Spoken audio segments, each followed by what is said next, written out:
Saya bacakan ayatnya dulu. Al-Baqarah ayat ke-45 sampai 46. Wasta'inu bis-sabri was-salah wa innaha lakabiratun illa 'alal khashi'in. Dan jika Anda punya persoalan, jika Anda punya permintaan, maka mintakanlah pertolongannya kepada Allah. Sabar dengan sabar. Jadi kalau sedang punya masalah, kata Allah, jangan mengeluh. Awas, hati-hati. Kalau diturunkan masalah, kita mendapatkan ujian, maka kalimat Qur'annya jangan mengeluh. Tidak ada satupun ayat Qur'an memerintahkan kita mengeluh. Kalau ada ayat Quran satu ayat saja meminta kita mengeluh, maka saya akan jadi orang pertama yang mengeluh. Kata Quran, kalau Anda sedang punya masalah, sabar, terima dulu, karena Allah tidak mungkin menitipkan ujian kecuali kita sanggup menjalaninya. Rumusnya Quran surah kedua Al-Baqarah ayat 286. La yukallifullahu nafsan illa, Allah tidak akan menguji seorang hamba kecuali sanggup menjalaninya. Jikalau sekarang Bapak Ibu sedang punya masalah, masalahnya berat, susah, itu artinya cuman Bapak yang sanggup menjalaninya. Cuman Ibu yang bisa, yang lain tidak bisa. Makanya diberikan kepada Ibu, bukan pada yang lain.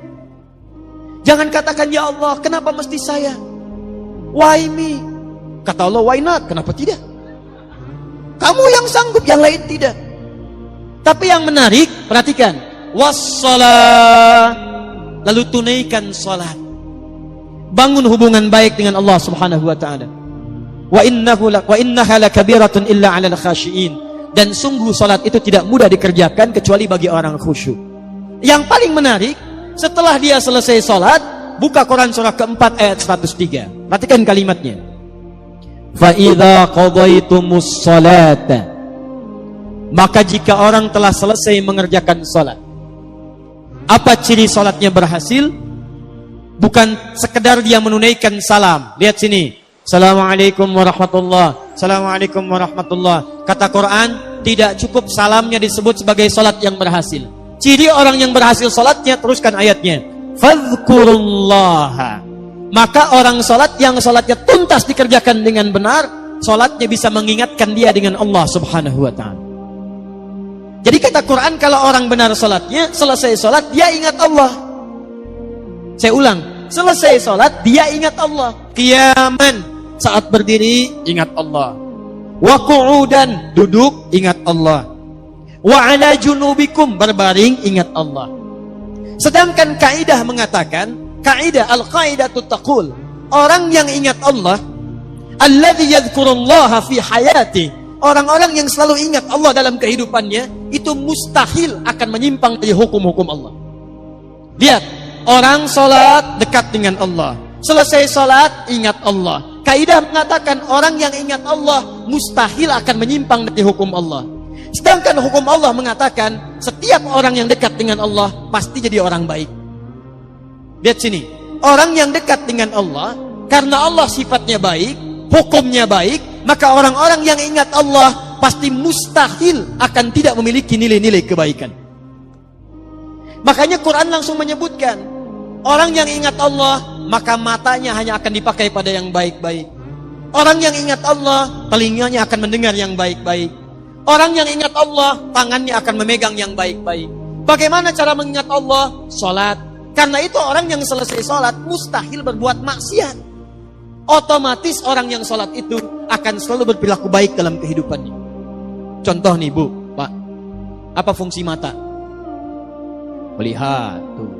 Bapak Ibu punya mata, melihat. Kambing pun punya mata, kambing melihat. Sekarang apa bedanya mata orang rengat dengan mata kambing rengat? Kalau cuma melihat, kambing pun melihat. Kalau cuma melihat, elang pun melihat. Tuh lihat, elang naik sampai Gunung Karang, naik sampai ke awan. Anak ayam kelihatan. Ayam Bapak Ibu diambil elang, dari atas kelihatan. Orang menes naik pesawat, lihat anak sendiri nggak kelihatan. Apa bedanya mata kita dengan mata elang? Mata elang lebih tajam dibanding mata kita, tapi elang tidak dihisap, kita dihisap. Quran surah 17 ayat ke-36. Inna sam'a wal basara wal fuada kullu ulaika kana anhu mas'ula.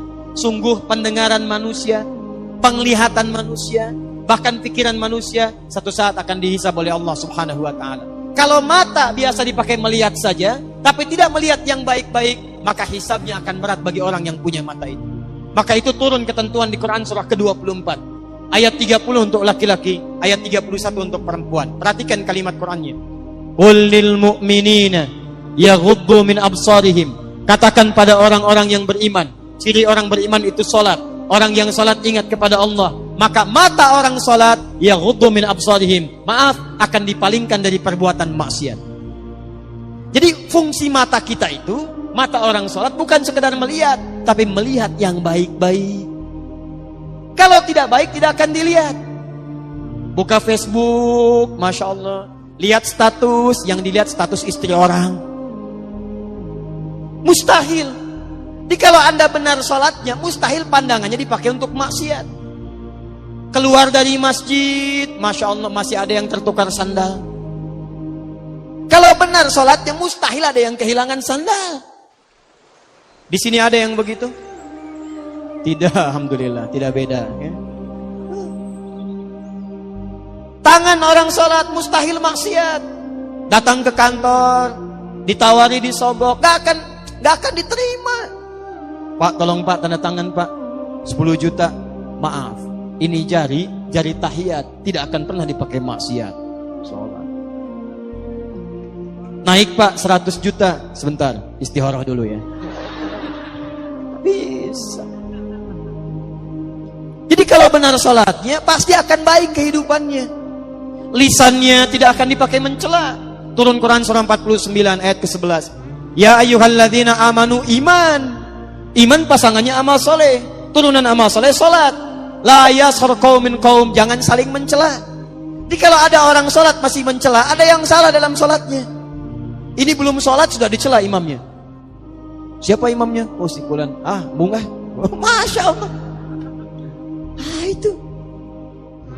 Ada orang sekarang suka mencela? Ada yang suka bertengkar? Ada. Kalau orang itu sholat, berarti ada yang salah dalam sholatnya. Ini mau sholat subuh, sibuk, ribut. Yang satu kunut, yang satu tidak. Gara-gara kunut saling mencela. Akhirnya ujung-ujungnya nggak pada sholat.